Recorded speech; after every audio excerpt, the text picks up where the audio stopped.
हरियाणा की ये कहानी रोंगटे खड़े कर देगी, पर यह भूतों की नहीं, इंसानी लालच की है। कहानी शुरू तो होती है डर से, पर खत्म होती है एक सोची समझी साजिश पर। चलिए जानते हैं हुआ क्या था।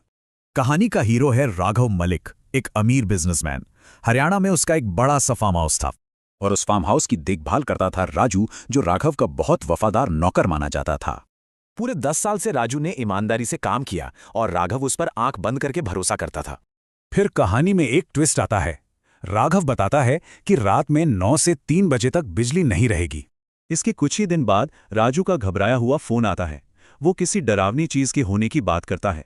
राजू ने बताया, मेरे बगल में कोई लंबी सी औरत खड़ी थी जिसका सर नहीं था। तो सवाल ये था, क्या उस फार्म हाउस में सच में कोई भूत था?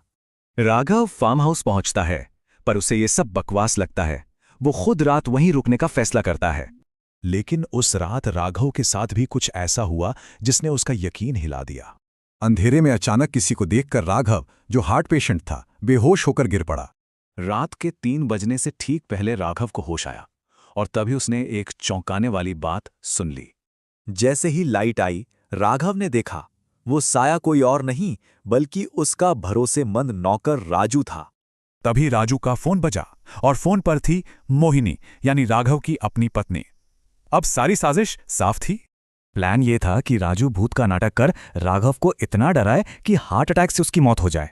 मोहिनी ने राजू को प्रॉपर्टी में 5% हिस्से का लालच दिया था, पर राघव ने उसे 10% का ऑफर दे दिया। राघव ने राजू से कहा, राजा मैं हूं और खेल तब तक चलता है जब तक राजा खड़ा है।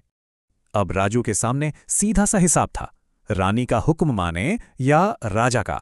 लालच में आकर राजू ने पाला बदल लिया और जैसे ही मोहिनी फार्म हाउस आई, उसने उसे मार डाला।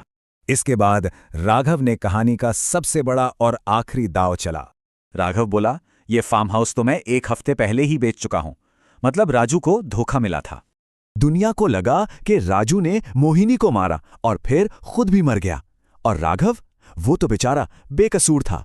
तो देखा, असली भूत कोई और नहीं बल्कि इंसान के अंदर का लालच होता है। धोखे के इस खेल में जब राजा और रानी गिर जाते हैं तो बेचारे प्यादे का क्या होता है?